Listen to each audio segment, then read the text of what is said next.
हरिओम मित्रों, स्वागत है आप सभी लोग का हमारे इस यूट्यूब चैनल में। कैसे हैं आप सब लोग और कैसा चल रहा है आप सभी का अध्ययन। आशा करते हैं आप सभी लोग स्वस्थ होंगे, मस्त होंगे और अपनी तैयारियों में व्यस्त होंगे। आज हम पढ़ेंगे महाकवि भास प्रणीत स्वप्नवासव दत्तम। भास के द्वारा 13 नाटक लिखे गए हैं। उन 13 में से मुख्य है, महत्वपूर्ण है स्वप्नवासव दत्तम, जो बिहार स्टेट की परीक्षा में लगा हुआ है और इसके साथ ही साथ यूजीसी के पाठ्यक्रम में भी है या अन्य कहीं किसी भी जगह पर स्वप्नवासव दत्तम हो। इसके साथ साथ बीए 3rd सेमेस्टर में भी स्वप्नवासव दत्तम ग्रंथ प्रथम अंक पढ़ना है। हम इसके सभी अंक को शब्दशः अध्यापन करवाएंगे। तो आइए स्वप्नवासव दत्तम के सबसे पहले पात्रों का परिचय जान लेते हैं। इसमें पात्र कौन कौन से हैं। यह एक नाटक है, नाटकीय पात्र। सबसे पहले नायक नायिका की बात करते हैं। तो नायक कौन है? राजा। नायक का नाम है उदयन, वह एक राजा है। राजा उदयन जो वत्स देश का राजा है एवं नाटक का नायक भी है। यहाँ पर प्रश्न ये बनेगा कि स्वप्नवासव दत्तम नामक ग्रंथ के नायक कौन है, या फिर उदयन किस ग्रंथ के नायक है, अथवा वत्स देश के राजा कौन है, या फिर उदयन किस देश के राजा हैं। अगला प्रश्न, यौगंधरायण कौन है? तो उदयन का प्रधान अमात्य है। उदयन के मंत्री का नाम है यौगंधरायण। यौगंधरायण किस ग्रंथ में है? तो स्वप्नवासव दत्तम में। विदूषक कौन है? तो वसंतक। विदूषक का नाम क्या है? वसंतक। उदयन का नर्म सचिव है, मित्र भी है। नायक का मित्र विदूषक होता है और स्वप्नवासव दत्तम में जो विदूषक हैं उनका नाम क्या है? वसंतक। उदयन जहाँ कहीं भी है उनके साथ वसंतक इनके विदूषक हैं। ब्रह्मचारी कौन है? लावाणक ग्राम का एक निवासी छात्र है ब्रह्मचारी। लावाड़ा के ग्राम आपको मिलेगा नाटक जब पढ़ेंगे तो जहाँ पर आग लग जाती है। आगे कंचुकीय। कंचुकी कौन होता है? जो रनिवास में आता जाता रहता है, वृद्ध होता है, विद्वान होता है। तो वह कंचुकीय मगध के राजप्रसाद में अंतःपुर का अधिकारी है, वह ब्राह्मण होता है कंचुकीय।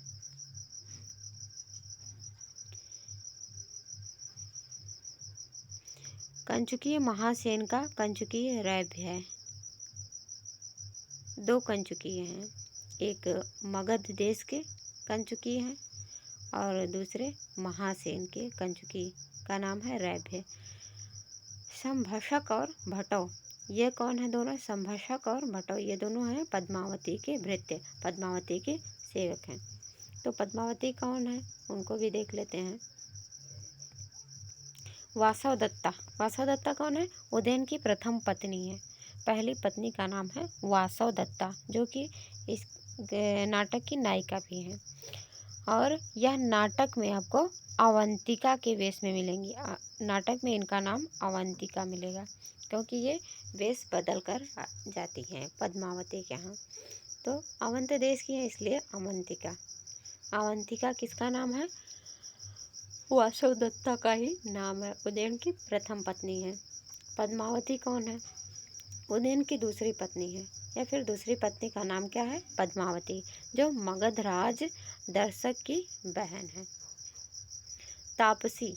तापसी कौन? मगधराज की तपस्विनी है। मधुकरिका पद्मावती की सखी एवं परिचारिका है।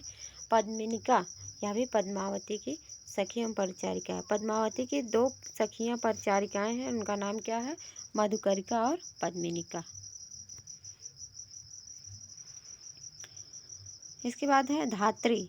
वासव दत्ता की उपमाता है। धात्री किसको कहते हैं? धाय माँ, जो बच्चों का लालन पालन करती हैं उनको कहते हैं धात्री। तो वासव दत्ता की उपमाता धात्री का नाम है वसुंधरा। और चेटी पद्मावती की परिचारिका है। विजया वत्सराज की प्रतिहारी है। वत्सराज की प्रतिहारी का नाम क्या है? विजया।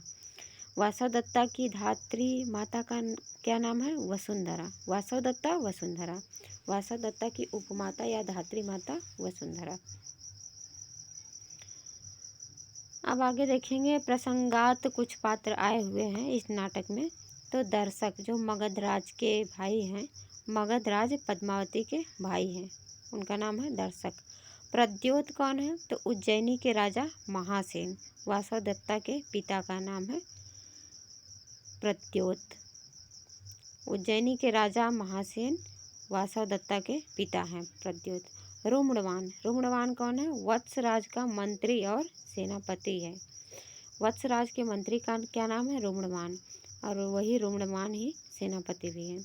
ब्रह्मदत्त कौन है? काम्पिल्य देश का शासक है। आरुणि। आरुणि कौन है? उदयन का राज्यापहर्ता शत्रु है। उदयन का शत्रु ही आरुणि है। तो जो उदयन अपनी पत्नी वासवदत्ता के प्रेम में पड़े रहते, अपने राज्य की तरफ ध्यान नहीं देते हैं, जिसके चलते आरुणि उनके राज्य का अपहरण कर लेता है।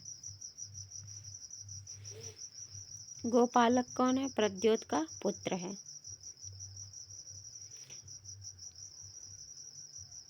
पालक कौन है? प्रद्योत का दूसरा पुत्र है। पुष्पक सिद्ध पुरुष दैवज्ञ। भद्रक यह भी सिद्ध पुरुष है। पुष्पक और भद्रक ये दोनों सिद्ध पुरुष हैं। इन्होंने ही ये बताया था कि पद्मावती से जो विवाह करेगा वह एक महान राजा बनेगा, चक्रवर्ती सम्राट बनेगा। इन्हीं दो पुरुषों ने कहा था उनके हाथ देख करके। तभी इनका जो मंत्री होता है योगंधरायण, ये एक इंद्रजाल बुनते हैं अपने आप को और वासवदत्ता को साथ में लेके जाते हैं लावड़क ग्राम में और वहाँ पर आग लगा देते हैं। उनका आभूषण उसी में फेंक देते हैं और दोनों अपना वेशभूषा बदल करके पद्मावती के यहाँ जाते हैं। महादेवी पद्मावती की माता है। महादेवी किसका नाम है? पद्मावती की माता। पद्मावती की माता का क्या नाम है? महादेवी। अवंती सुंदरी एक यक्षी है। अंगारवती प्रद्योत की पट्ट महिषी वासवदत्ता की माता। वासवदत्ता की माता कौन है? अंगारवती और पद्मावती की माता है महादेवी। और वासवदत्ता की उपमाता कौन है? वसुंधरा। वासवदत्ता की माता और पद्मावती की माता दोनों का नाम ध्यान में रखेंगे। पद्मावती की माता का नाम है महादेवी, वासवदत्ता की माता का नाम है अंगारवती। पुष्पक और भद्रक ये दोनों सिद्ध पुरुष हैं। गोपालक और पालक ये दोनों प्रद्योत के पुत्र हैं। आरुणि उदयन का राज्य अपहर्ता शत्रु है। दर्शक मगधराज पद्मावती के भाई हैं।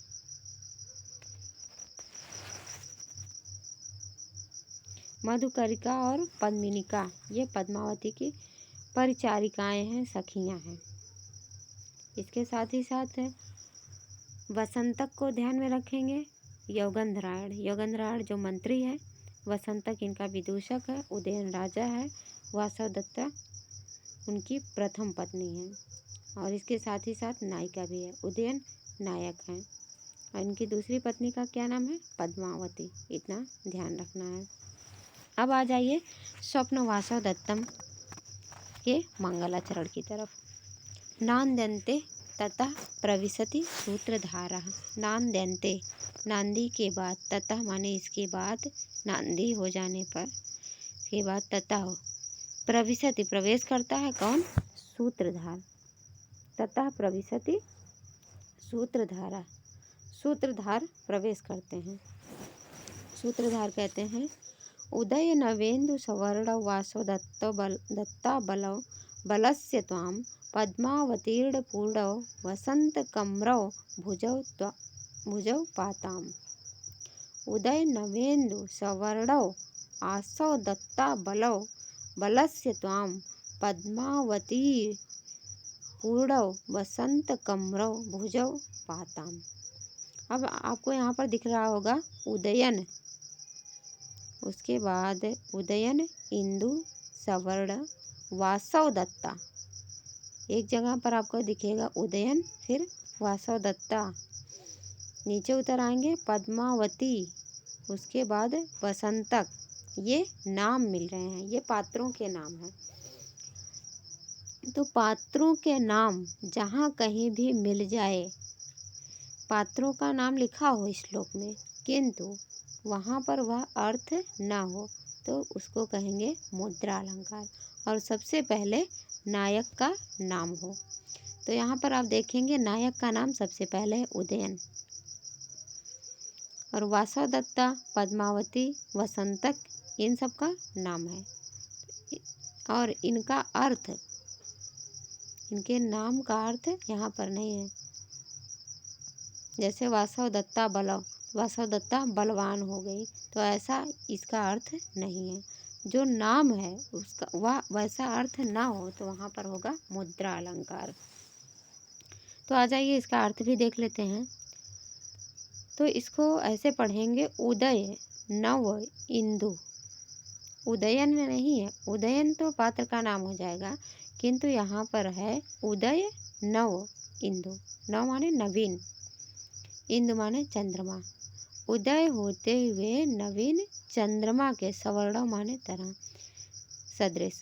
उदय होते हुए नवीन चंद्रमा के सदृश वर्ण वाले भुजौ, दोनों भुजाएं। किसकी भुजाएं? बलस्य, बलराम की भुजौ, दोनों भुजाएं त्वाम, आप सबकी पाताम माने रक्षा करें। बलस्य भुजौ, बलराम की भुजाएं, भुजौ माने दोनों भुजाएं, द्विवचन है। बलस्य भुजौ, बलराम की भुजाएं त्वाम, तुम सबकी, आप सभी की, पाताम माने रक्षा करें। अभी ये उदय नवेंदु सवर्ण आसव दत्ता बलव पद्मावतीर्ण पूर्ण वसंत कमरव, ये 3 विशेषण हैं किसके? भुजौ के। भुजौ कैसे हैं? उदय नव इंदु, उदित होते हुए, उदय होते हुए नवीन इंदु के, सवर्ण माने वर्ण वाले, उदय होते हुए नए नए चंद्रमा के रंग वाले। नया नया जब पूरा चंद्रमा उत्पन्न होता निकलता है, पूर्ण चंद्रमा जब निकलता है तो कैसा होता है? सुंदर होता है, सफ़ेद रंग का होता है। तो उसी तरह से उदय होते हुए उदित नए चंद्रमा के वर्ण की तरह, सवर्ण वर्ण के सदृश। और वह आसव दत्ता बलव, आसव कहते हैं मदिरा को, मदिरा को देने से बलवान हो गई हैं जो भुजाएं। तो मदिरा किसको देते थे? बलराम मदिरा का पान करते थे और अपनी पत्नी रेवती को भी मदिरा का पान करवाते थे। अब उनकी जो प्रेयसी थी रेवती, उन्हें भी मदिरा देते थे। तो मदिरा देने से बलवान हो गई हैं जो भुजाएं, दोनों भुजाएं, दोनों हाथ से मदिरा दे रहे थे। जैसे चाय देते हैं तो एक हाथ में कप पकड़ेंगे, दूसरे हाथ में केतली, तभी तो पलटेंगे देंगे। तो उसी तरह से दोनों हाथ से, दोनों भुजाओं से आसव दत्ता मदिरा देने से बलवान हो गई हैं जो भुजाएं। ऐसी बलराम की भुजाएं आप सबकी रक्षा करें। और कैसी हैं भुजाएं? पद्मावतीर्ण पूर्णव, पद्मा कहते हैं कमला अर्थात लक्ष्मी, लक्ष्मी शोभा, शोभा अवतीर्ण माने उत्पन्न होने पर, शोभा से युक्त हो जाने पर, शोभा से पूर्ण माने संपन्न, शोभायमान शोभा से युक्त, शोभा से संपन्न दोनों भुजाएं। वसंत कमरव, वसंत कहते हैं वसंत काल को, वसंत ऋतु को, वसंत ऋतु के समान सुंदर दोनों भुजाएं। जैसे वसंत ऋतु में सभी वृक्षों में नए नए कोपले आ जाते हैं तो सब आसपास हरा भरा लगता है, सुंदर लगता है। उसी वसंत ऋतु के समान सुंदर दोनों भुजाएं, सुंदर दोनों बलराम की भुजाएं आप सबकी रक्षा करें। बलस्य भुजौ बलराम की दोनों भुजाएं, त्वाम पाताम आप सबकी रक्षा करें। और वह बलराम की भुजाएं कैसी हैं? उदय नवेंदु सवर्णव, उदय हुए नए नए इंदु के सदृश। आसव दत्ता बलो, मदिरा देने से बलवान हैं जो भुजाएं, बल से युक्त हैं जो भुजाएं। पद्मावतीर्ण, शोभायमान शोभा संपन्न है जो भुजाएं। वसंत कमरव, वसंत काल के वसंत ऋतु के समान जो कमनीय हैं, सुंदर हैं, ऐसी भुजाएं आप सबकी रक्षा करें। इसके बाद सूत्रधार कहते हैं एवं आर्य मिश्रान विज्ञापयामि। इस तरह से मैं आप सभी सज्जनों को विज्ञापयामि बताता हूँ, जनवाता हूँ, कहता हूँ। इस तरह से मैं आप सबको बता रहा हूँ, कह रहा हूँ। फिर अरे किम नु खलु मैं विज्ञापन व्यग्रे शब्द इव श्रूयते। मैं मेरे विज्ञापन व्यग्र में, जब मैं विज्ञापन में व्यस्त हूँ, आप सभी को बताने में व्यस्त हूँ, तो फिर खलु निश्चित रूप से शब्द इव श्रूयते, किम शब्द इव श्रूयते, ये कैसा शब्द सा सुनाई पड़ रहा है। अंग ठीक है, पश्यामी देखता हूँ कैसा शब्द सुनाई पड़ रहा है। नेपथ्य में जाते हैं। सूत्रधार जी पहले मंगलाचरण कर लेते हैं कि बलस्य भुजौ त्वाम पातम, बलराम की भुजाएं, दोनों भुजाएं आप सबकी रक्षा करें। उसके बाद कहते हैं आर्य मिश्रान, अय दर्शकों, अय सज्जनों, अय आर्यों, मैं आप सबको बताने जा रहा हूँ कि आज मंच पर क्या होगा। तभी बताने जा ही रहे थे, तभी बीच में उन्हें आवाज़ सा सुनाई पड़ता है। तो वे कहते हैं अरे किम्नु खलु मैं विज्ञापन व्यग्रे, मैं विज्ञापन में व्यस्त हूँ और यहाँ पर शब्द ही श्रूयते, शब्द सा सुनाई पड़ रहा है। अंग ठीक है, तो फिर पश्यामी देखता हूँ। नेपथ्य में जाते हैं और वहाँ पर देखते हैं तो आवाज़ सुनाई पड़ता है उत्सरतु आर्य, उत्सरत, हटो सज्जनों हटो, ऐसा आवाज़ सुनाई पड़ता है। तो सूत्रधार देखते हैं और समझ जाते हैं, कहते हैं भवत विज्ञातम। अच्छा, अब समझ गया कि ये आवाज़ कैसी है, या फिर ये उत्सरत आर्य, उत्सरत, ये सब किसके द्वारा कहा जा रहा है, क्यों कहा जा रहा है, मैं समझ गया। तो क्या समझे हैं वही बता रहे हैं। भृत्यै मगधराजस्य स्निग्धये कन्यानुगामिभिः धृष्टम् उत्सार्यते सर्वः तपोवनगतो जनः। भृत्यै सेवकों के द्वारा, सर्वः सभी, तपोवनगतः तपोवन में रहने वाले, जनः माने लोगों को, भृत्यै भृत्यों के द्वारा, सेवकों के द्वारा, सर्व तपोवनगता सभी तपोवन में रहने वाले, जनः माने लोगों को, धृष्टम उत्सार्यते धृष्टता पूर्वक हटाया जा रहा है। और वो भृत्याएं किसके हैं? मगधराजस्य कन्यानुगामी भी स्निग्ध है। मगधराजस्य, मगधराज के, कन्यानुगामी भी, कन्या का अनुगमन करने वाले, स्निग्ध, मगध राजा मगध के राजा के प्रति स्निग्ध हैं और उनकी कन्या के प्रति स्निग्ध हैं।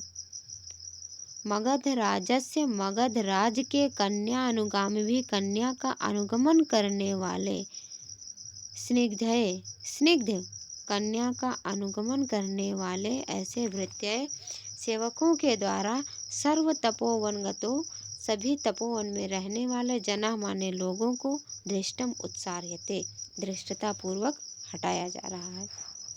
पुनः एक बार देख लेंगे। भृत्यै मगधराजस्य स्निग्धै कन्यानुगामिभिः धृष्टम् उत्सार्यते सर्वः तपोवनगतो जनः।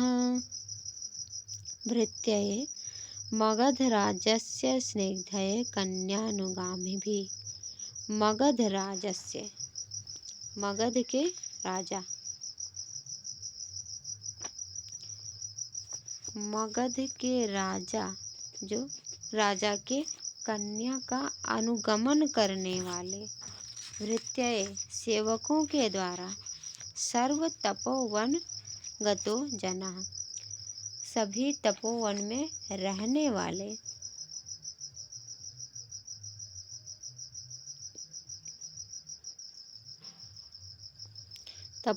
रहने वाले जनसामान्य लोगों को धृष्टम उत्सार्यते धृष्टता पूर्वक हटाया जा रहा है। मगध राज के स्निग्ध माने स्निग्ध, मगध राज के स्निग्ध कन्यानुगामी भी, कन्या का अनुगमन करने वाले भृत्य सेवकों के द्वारा सर्व तपोवनगतः सभी तपोवन में रहने वाले जनसामान्य लोगों को धृष्टम उत्सार्यते धृष्टता पूर्वक हटाया जा रहा है। इतना कहते हैं सूत्रधार, उसके बाद निष्क्रांतः निकल जाते हैं। ये हो गई स्थापना। प्रस्तावना यहाँ पर समाप्त होता है। अब इसके आगे प्रथम अंक नाटक का शुरू होगा। तो अब यहाँ पर प्रश्न यह भी बनता है कि भास प्रस्तावना को क्या नाम देते हैं, या फिर स्थापना किसने कहा है। प्रस्तावना के स्थान पर स्थापना नाम किसने दिया है, तो महाकवि भास ने दिया है। महाकवि भास ने मंगलाचरण में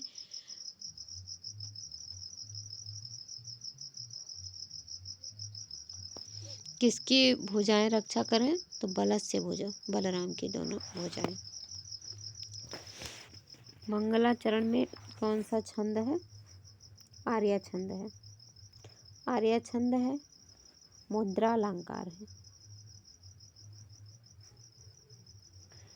तो आज के पाठ में इतना ही। वीडियो देखने के लिए आप सभी का बहुत बहुत धन्यवाद। मिलते हैं अगले वीडियो में, तब तक के लिए नमो नमः। आगे पढ़ने के लिए हमारे साथ चैनल पर बने रहिए।